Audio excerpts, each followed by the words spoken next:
Well, hi there, and welcome back to another episode of Let's Talk Real Estate Investing. I'm your host, Sharon Vornholt, and I'm so glad you're here today. My guest today is the AntiFinancial Advisor, Chris Miles.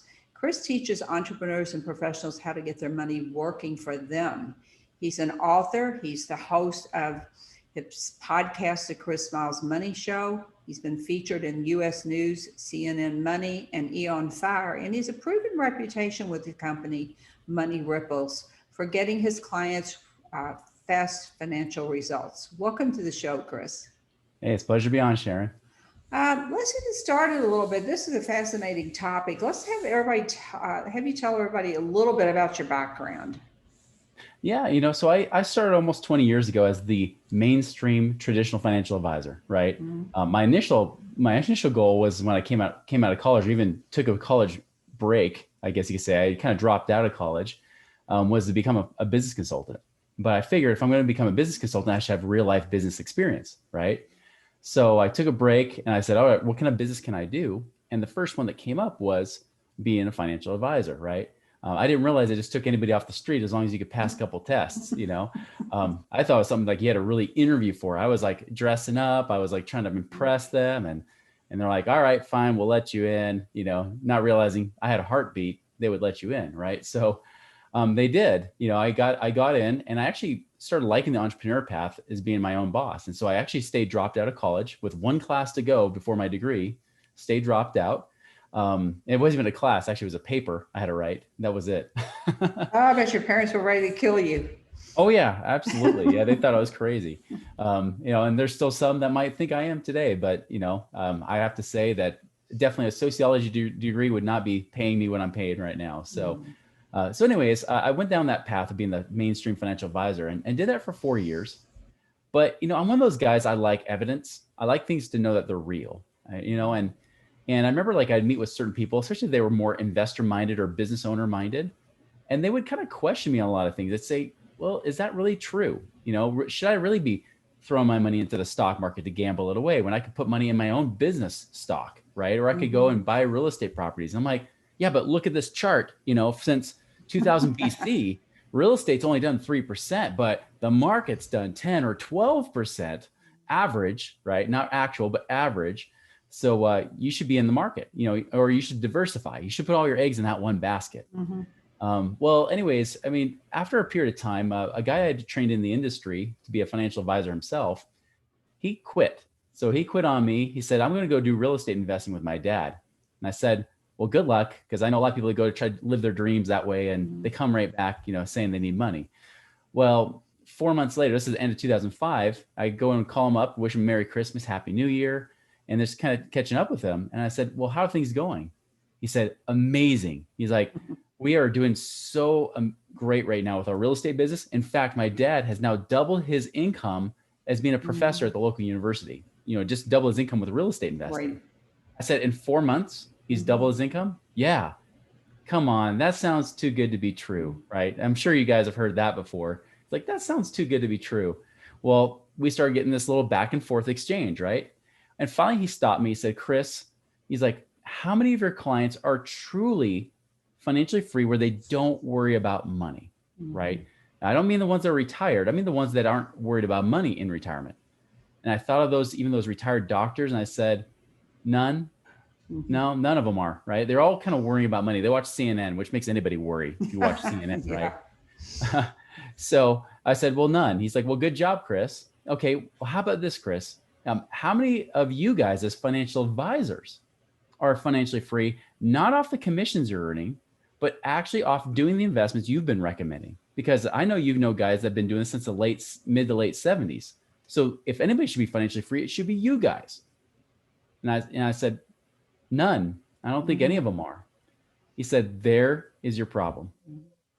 And I thought, okay, well, give me the answer. He's like, I'm not going to give you the answer. I'm like, come on. He's like, I don't think you'll listen to me. I'm like, I'm listening now. You tell me. So he finally said, all right, listen, if you're really serious, go get this book by Robert Kiyosaki called Who Took My Money, which is basically just says mutual funds are stupid. There, I just saved you 3 hours on audiobook right there.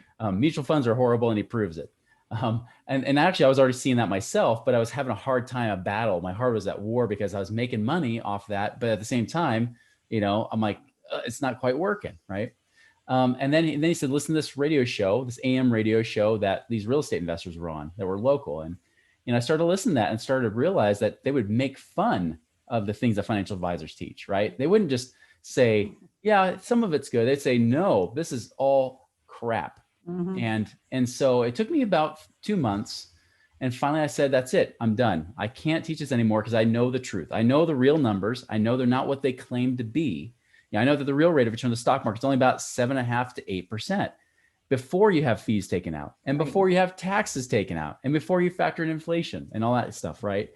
And so when I started to factor those real numbers in, I was like, there's no way you can't retire. But when I looked at real estate, now it opened up this whole new world of possibility, right? Because, that fact you can earn double-digit returns or better, depending on what kind of real estate you're doing, I was like, oh my goodness, like now there's actually hope, where people didn't have it before. I was kind of becoming hopeless, which means I was a horrible salesman with financial advising because my heart was at war, like I was really struggling with it. So, I vowed never to teach about money again. But I learned from these guys what they did, and I was able to retire later in 2006 myself when I was 28 years old. And then I was like, what am I going to do when I grow up? And that's when I kind of came out in 2007, started teaching people how to get out of the rat race and that sort of thing. Well, that's so interesting because if you really stop and think about what you just said, the financial advisors, they have a job. So I always assumed that their financial advice was they were going to make money for later. Like it's always for retirement, for later. You don't see anybody retiring from being a financial advisor. I mean, that's just the truth of it.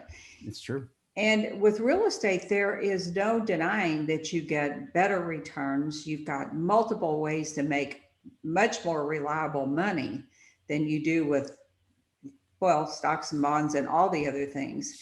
So tell me this, what is an anti-financial advisor? How did you coin yourself to be that? Pretty much because everything I teach is against what financial advisors teach, right? And I'm not saying you go and live La Vida Loca and you blow all your money. That's not what I'm talking about here. I'm talking about like, we're not throwing our money into mutual funds, right? We're not throwing our money in the stock market where there's lackluster returns with high risk. They always talk about high risk create high returns. That's not true in the stock market. We can make much higher returns with less risk in real estate. And we have real assets, right? It's not just real estate, it's real assets where when you buy a mutual fund, it's like, if you remember, like, when you make master copies, right? I know less people do copies. We're going more paperless, but if you remember, you had the master copy, but if you lost that, then you had to take the copy and then make a copy of the copy. And it was never as good. Down. Yeah. It just keeps going down in quality. Like it's the copy of the copy of the copy eventually. And that's what a mutual fund is. It's not even the real stock. You're not even investing in the real companies. You are investing in separate shares. And even then, a mutual fund has its own share price. Like it's its own thing. Even if the stocks go up, it could still go down if somebody sells a lot of shares out of a mutual fund. So there's so much lack of control. There's no control, no peace or freedom, because freedom can never be there when there's no peace or control, right? And that's kind of why, like when people really, if you dumb down what financial advisors do, right? They are really just selling you either a mutual fund or some sort of like annuity type product. That's really what it comes down to. They are like the Mexican food of the financial business, right? It's like you go to a Mexican restaurant, you get a tostada, and the same ingredients in a tostada is also in a burrito, and the same ingredients in a burrito is also in a taco. Like you're basically ordering the same thing, just packaged differently. Exactly. And that's exactly what the financial industry is. It's just giving you really crappy Mexican food. And it just gives you bad gas, like you don't want that. I never thought of it that way, but you're absolutely right. And about the Mexican food, that's my problem with Mexican food. It all tastes the same. It does. It's in a different wrapping.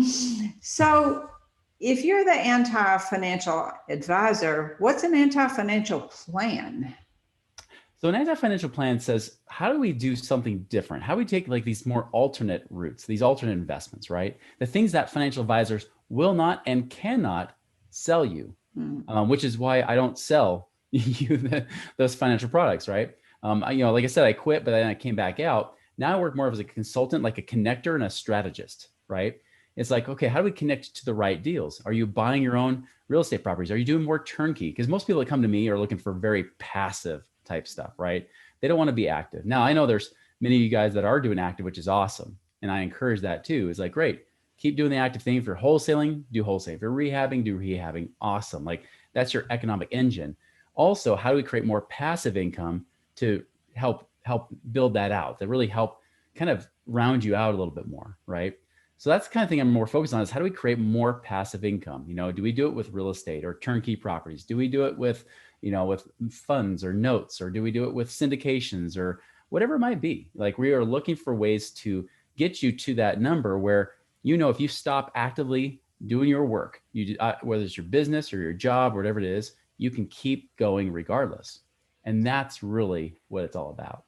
I think when I talk to real estate investors, they're smarter today than we were even 15, 20 years ago, because they realize that wholesaling and rehabbing, they're vehicles for generating cash, but that they also realize very clearly that that's a job. That is a very definite shift that I've seen over the years. Used to be once a rehabber, always a rehabber. And there are still a lot of those people, but that is a job. And if you ever have any hope of escaping the job, then there's nothing wrong with doing those things. I've done all those things, but you can take that money and maybe buy rental properties with it or whatever. So I think, especially when you start out, you have to be a little bit more flexible, but everybody's goal should definitely be to have passive income. I agree. Yeah, I've seen it in like some high-end mastermind groups I'm a part of, especially where there's 2/3 of them are wholesalers. They're all in the last few years, or especially the ones that were more ahead of the curve, were saying, I need to build up my own portfolio too. I can't just be transactional. I can't create just transactional wealth. I need passive wealth, right? And I think that's the big thing, is that try to find someone that's like a financial advisor to say, hey, let me support you in that. Most of them are trying to take money away from your business or take money away from your investments to put it somewhere else where you have less control, more risk, and less returns, right? And that's just not right. Yeah, and it's, if you stop and think about it, the thing I always loved about real estate was that you could touch it, you could go visit it, drive by it. And if you in stocks and bonds and other types of paper, well, it's just paper. I mean, I know notes create passive income streams, but that I can still tie that intellectually back to real estate. When I think about mutual funds, it's like, okay, that's just something over here. It's not like it's a real thing. It's not. I put it in the same category as like Bitcoin. It really is a gamble. Now, granted, I mean, Bitcoin's a lot more volatile, right? But the truth is that even though the market goes up over time, it's just not enough. And why put it there? Like, why put your money at risk where you lock it up? And especially if you're putting in IRAs and 401ks. I mean, those kind of vehicles, for most people I talk to, are not a good fit and not a good match for the strategy they're trying to create for passive income. And so a lot of times try to go outside of that. Like a lot of times I have people, especially with investors, I teach them ways to get their money to double dip, to create returns in two places at once, right? Where, if you try to put in a mutual fund, it's stuck, right? But could you put your money through a vehicle and then come back out and then put it into real estate, like you do with like infinite banking, like with whole life insurance and things like that? You can get that to work together where it actually pays you twice, So you got to make sure that the plan works just right so that it creates the maximum possible returns and results for you. Yeah, that's really good advice. So I noticed on your site, one of the things you talk about is 7 secrets to free up cash today, fixing money leaks. And I know that annually I go through my business, and sometimes I look like at the money I spend on tech, and it's kind of a holy crap moment. And you look at, but if you look at everything, so nobody wants to live a life of a pauper. But how can you fix money leaks in a smart way so that you can still have a little bit of a life? So where does someone start if they want to do that? They want to free up cash, but they don't necessarily want to cut out every single service in their life. They're like, I'm not giving up my $10 a month Netflix. Where do they start? Yeah, I definitely agree. I don't think you should live on rice and beans. I kind of make a little jab at Dave Ramsey that way, right? Because although Dave Ramsey is good for the broke class, right? For those that are trying to get to zero, Right. Right. and be paycheck to paycheck. That's not who we are. Like, we are not that audience, right? Mm-hmm. And there's really three perspectives when it comes to money. There's the spender perspective, which everybody rips on, right? It's a person that's easy come, easy go. Money just never stays with you. You have to keep pumping out and making money to keep, spending it. The other scarcity paradigm that also destroys wealth is a saver paradigm. Mm-hmm. The saver paradigm is the opposite, right? That's more where Dave Ramsey's and most everybody in the financial industry comes from. They tell you to save everything, spend nothing, sacrifice, suffer, and then just suck your entire life away trying to be cheap, right? Yeah. I just talked to a client the other day where she makes 11,000 a month with her business, but she only spends about 3,000. And she told me, she admitted, she's like, honestly, the problem is, even if I had money, I wouldn't know what to do with it, because I've just been trained my whole life not to spend money. And I'm like, okay, you got to find the balance. I'm like, well, you're on the saver side, right? Where it's never enough. You can never save enough or pay off debt fast enough. That's a saver. I'm like, don't go with the spender side. Some people go the opposite extreme to try to throw it off. You just go right in the middle, the place where there's actually abundance, which is being a steward, being a wise steward of your resources. This could also be looked at as an investor perspective, but being a steward, because you take the best of both of those spenders and savers and you put it into one person. Because if you're a wise steward, you realize that money is meant to be used. You can't die with it and take it with you anyways. So how can you best use that money to multiply and grow and create value for people and bless more lives? That's ultimately what you're trying to do. So does that mean you have to live on rice and beans? No. In fact, in many cases, that's destructive. We want to be in a place where you can actually have balance. So one strategy to do that, right? One strategy this always start out with is, if you're not doing this, both in your business, especially if you're in real estate business, and as well as in your personal life, track your money, the incoming and the outgoing, not just the outgoing, right? Everybody looks at hyper focused on expenses, especially when they're a saver, where spenders hyper focus on the incoming. You want to look at both incoming and outgoing, the flow of money, both in your business as well as at home. Because if you start to look at that and watch it, you'll start to say, okay, is this productive? Is this really working for me? If Netflix is awesome, then do Netflix. I had that same conversation with my wife. It doesn't matter if you make 6 figures a month. She's still like, yeah, but you're paying $11.63 for Netflix, And I like it. I like my Netflix. Yeah. Now, here's the thing. If I don't use it, my mantra is, if you're not going to use it, lose it, right? Yeah. Get rid of it, donate it. If it's a thing, donate those things, sell it, whatever, right? Get rid of those things that aren't serving you. If you're not going to use something, don't use it. If you're not going to go to the gym, you're paying $200 a month for a personal trainer, then stop paying $200 a month, right? Like, just use the things that you're going to use. And then the things you aren't going to use, don't pay for it, Another thing that I think is interesting with a lot of investors when it comes to these money, like these kind of things, is the view of debt, right? Like, we get varying views of debt among all kinds of investors, right? Like some love it, almost love it too much, and some hate it too much, right? Like, where's the balance? And the thing I try to tell people is, don't fear debt, because fear is again a scarcity emotion. We don't want to fear debt, but do respect it. Respect it, that it could be a tool or a weapon, depending on how it's being used, right? Like, I love using debt, but I like to be responsibly using debt, not just, blowing it, right? Like, some people get over leveraged and they're trying to gamble with it. For me, I like to use sure bets, like things that I know I'm going to get return. Like, if I go buy a real estate property, I know that if I leverage, like, say, a mortgage of $300,000, I'm putting $100,000 down. I better dang well be getting at least, even though that might cost me $1,500 a month, right? I better dang well be making more than $1,500 a month. Ideally, I'm making like a lot more than that. So that's the kind of thing that I want to do. Is like, how do we best get that money to work for us? If I'm paying $1,500 a month, I better be making like $2,500 or $3,000 a month with that investment. And that's the key, right? It's always comes back to cash flow. How does it work for you? I get people that sometimes want to pay off their student loans or their car loans or their mortgages. Sometimes that's the worst thing you could do, right? Again, I'm not saying that you shouldn't pay off your mortgage, because there might be times that make sense. That's a strategy, not the principle. The principle is always this, is create more than you consume, right? Always be in a place of profit, always be in a place where there's more money coming in than going out. That's why I've had people like give you an example. I had a client where his goal was to pay off his one investment property and his house, all within, 6 years. He would free up about $4,000 a month if he did that, right?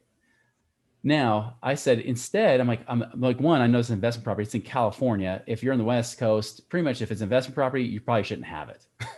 Right. Bad place. And I was like, you should probably sell it. He's like, you haven't heard the numbers yet. I said, well, tell me the numbers. I'm sure I'll support it. And for his property that had $500,000 of equity in it, $200 a month profit. Oh my gosh. Oh my gosh. Oh. I said, your return on equity is ridiculously just miserable, right? It's dismal. I'm like, let's sell that property, get at least, even after, even if you sold it for less, if you even got 400,000 out of it, that's better because we got 400,000 to do something. Take that. And then I said, your own home, you're trying to pay that off in 6 years. Instead, let's do a cash out refinance at a much lower rate than you have even right now. Use that money to then turn around and then invest that too. And he had about 400,000 of equity he could get out from his house. I said, do that. And so between the two, that's over $800,000. What can you create with 800,000? By the way, his mortgage payment only went up about $1,000 a month, right? Mm-hmm. But we're able to generate even passively with turnkey properties, at least another 80,000, 85,000 a year from that money, right? Maybe even more. So the thing is, he's still netting about 75,000 a year. Remember, his goal was just to create, or free up 4,000 a month by paying off those debts. Mm-hmm. But in year one, that was in 6 years. Year one, he's creating 75,000 a year. By year 5, he could build that up to be over 10,000 a month. That's 120,000 a year. Way different than 4,000. So he sold the California property and then he did a cash out refi. Yep. And that was a hard thing, especially because he was very much pay off debt, like get rid of debt, because that's when I become free. And like, no, you're not free, because even when you pay off all your debt, you still have expenses. Yeah. And that's the thing for a saver. They never feel free because they still have to spend money, and they they despise spending money. Yeah. Right. That's I've known people like that. I think back to people who sacrificed their entire lives to the degree where they didn't have what I call basic necessities, like air conditioning when you're receiving chemotherapy. Yeah. But they saved all their money and they left their children all this money from, and he was an electrician. It wasn't that he was a big financial guy. Yeah. And I look back over their life and how they sacrificed and for what, it was it's crazy. The Egyptians thought the same thing. The Egyptians thought, hey, bury myself in my tomb with my riches because they'll go with me in the afterlife. And now there's grave robbers taking their stuff, right? So that is a good example of how you help people reach financial freedom. So is it primarily through passive income through real estate? Yeah, really. I mean, real estate's really the more certain bet, right? I mean, again, nothing's ever guaranteed.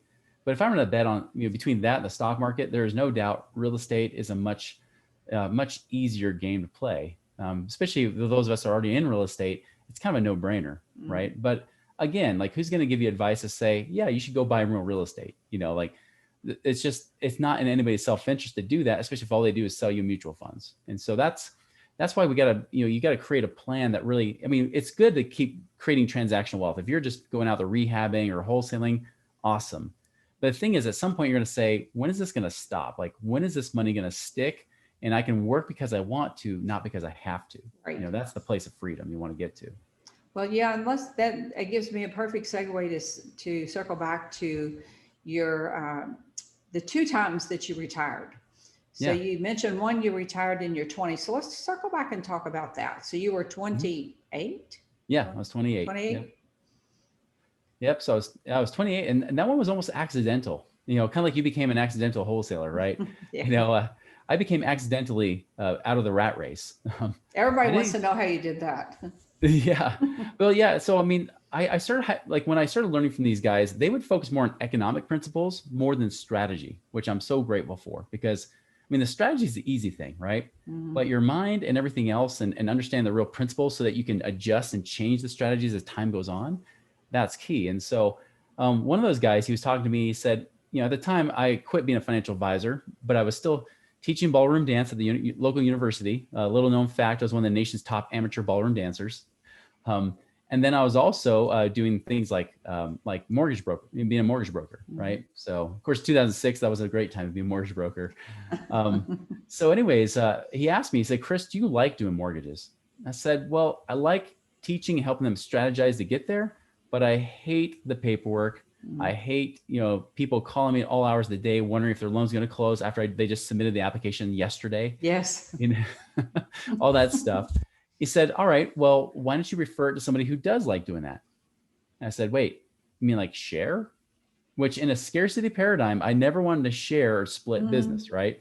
Because there wasn't enough, But when he brought that up, I said, well, that's an interesting idea. I said, well, you think people actually want to do that kind of work? He said, absolutely. So I went to my mortgage broker, found the guy that was there inside of our team. And he said, yeah, I'll do it. And I'll split you 50%. You just basically serve them up to me on a platter, get them ready to do the business. And then I'll do all the back end. So I would talk to them for, my clients, and really they weren't even clients. They were just friends and family and people that were former clients of my financial advisor days. Just common, normal conversations, not even actively marketing. I would just tell them like, hey, here's the things I'm learning, like more of an investor perspective. That's so much bigger. And they say, that sounds awesome. And I'm like, yeah, you can leverage money from your house to be able to create more cash flow. And they're like, great. How do we do that? Go talk to this guy. And so they would go, meet with him. I'd say, hey, here's the kind of mortgage they want. He would go do all the work for them. And a month or a month and a half later, I would get checked for like $1,000 or $1,500 or whatever in the mail. And I thought, wow, that was easy. It's like the easy button from Staples. Like that was easy, right? Yeah. And I realized, wait a minute, if I could do that there, what about other places? Because I was starting to obsess over the question. The principle I was obsessing over was, how do I create value for people, right? Like, how can I create a win-win? How can I give people what they want? And so I started actively looking to solve problems. And so if people kept asking the same questions over and over, like, Chris, who do you know that does blank, right? I would say, hey, let me connect you, and then I would ask that person, if I connected them a lot, I'd say, hey, I've sent you several referrals. Do you have a referral program or something like that? Like anything? They're like, well, yeah, of course. What business owner doesn't? And I even did that with a wholesale jeweler. If somebody would start saying, hey, I'm going to get engaged. I'm like, go buy from this place. You'll save like, it'll be a third of the cost what you would pay at the normal jewelers, right? And I'd send them there and they'd send me a 5% check. And so I started getting like literally like mailbox money, checks come in the mail and stuff. And the next thing I know, in that time I had a small family. I only had 2 little kids at the time. I now have 8 children that are much bigger now. That's blended. I didn't have all 8 myself. 6 were mine, 2 are my wife's that I remarried to. But I mean, I'll tell you, I only needed $3,500 a month to be out of the rat race. And so the next thing I know, within months, I mean, between that and then starting to do some like real estate and things like that, I was out of the rat race.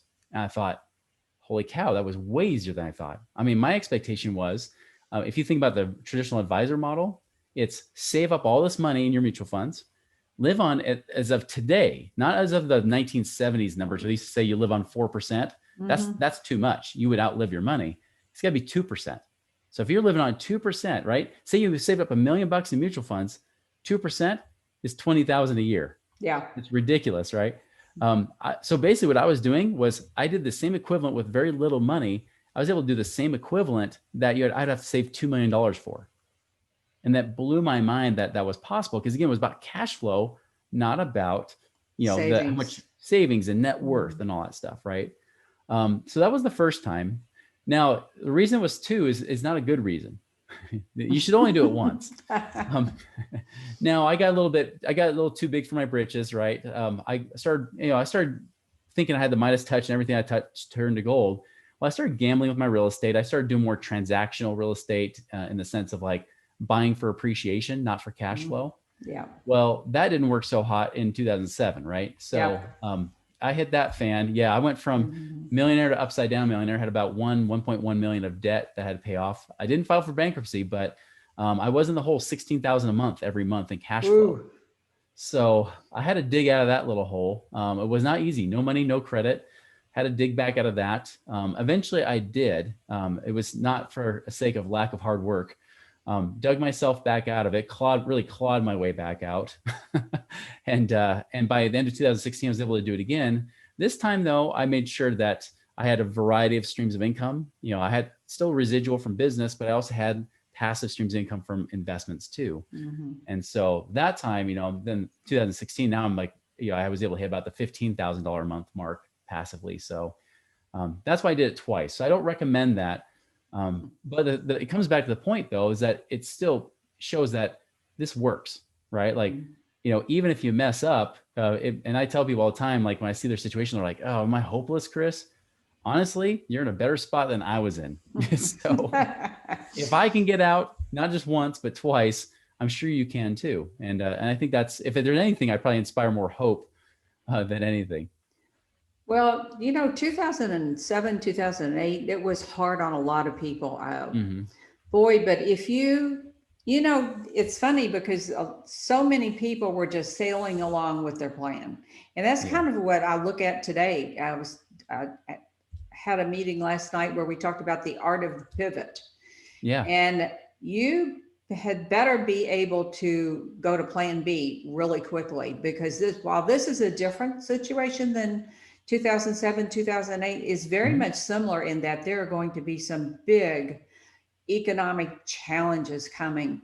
And the best thing you can do right now is to get ahead of the curve, of the curve and say, how can I position myself?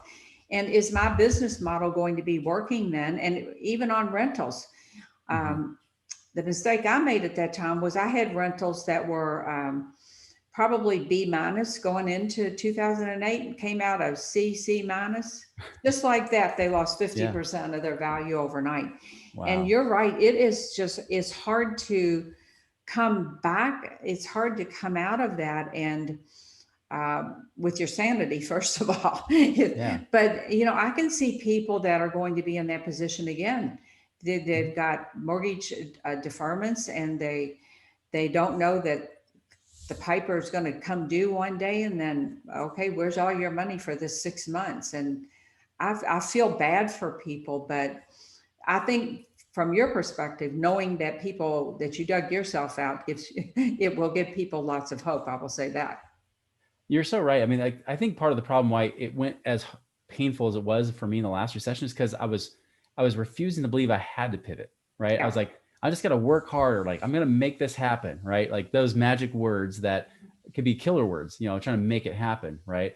And that wasn't the case. Eventually got to the point I said, I'm out of options. But that was a great place to be, because when it got me stripped down, like for example, I came out of the rat race, came out of retirement in 2007, right? To start teach people stuff, how to get out of the rat race themselves. The funny thing is that I was now back in the rat race. I couldn't in integrity, just like I couldn't be in integrity and teach financial advising. I couldn't stay in integrity and teach people to get out of the rat race when I was back in it. So I had to pivot at that point when I had that realization is I need to pivot to stay in integrity. And so I said, well, what can I do? And it came between what I was dealing with or what I knew, right? What gifts or knowledge do I have? And then what are people asking for? And in 2008, it was really interesting because they weren't asking about how to get out of the rat race anymore. They were just asking, how do I have enough cash to last every month? How do I survive? Yeah. They were worried about cash flow, really about that, having enough money.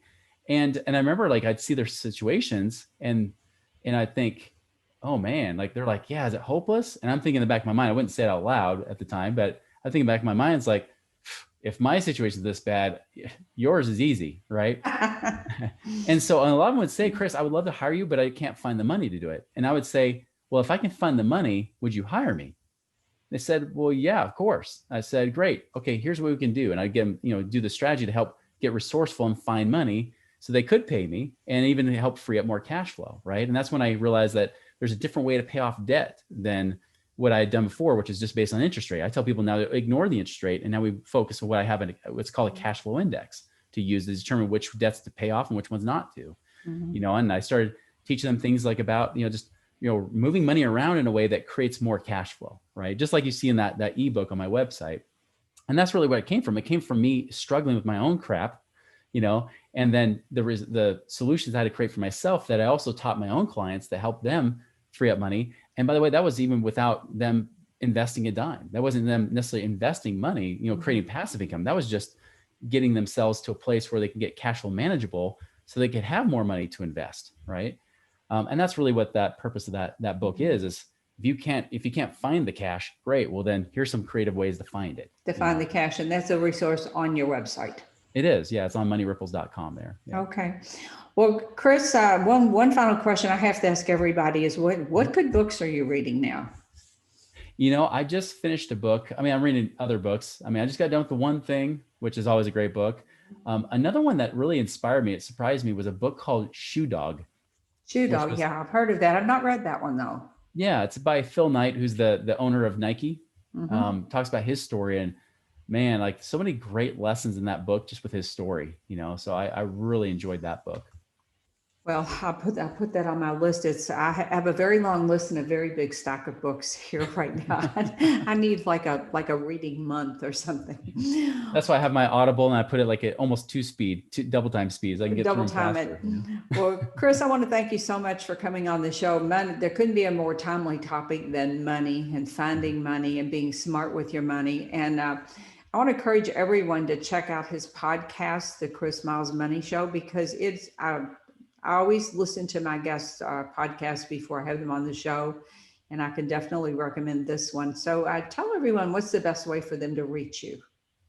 Yeah, like you said, moneyripples.com is my website. You can always reach me there.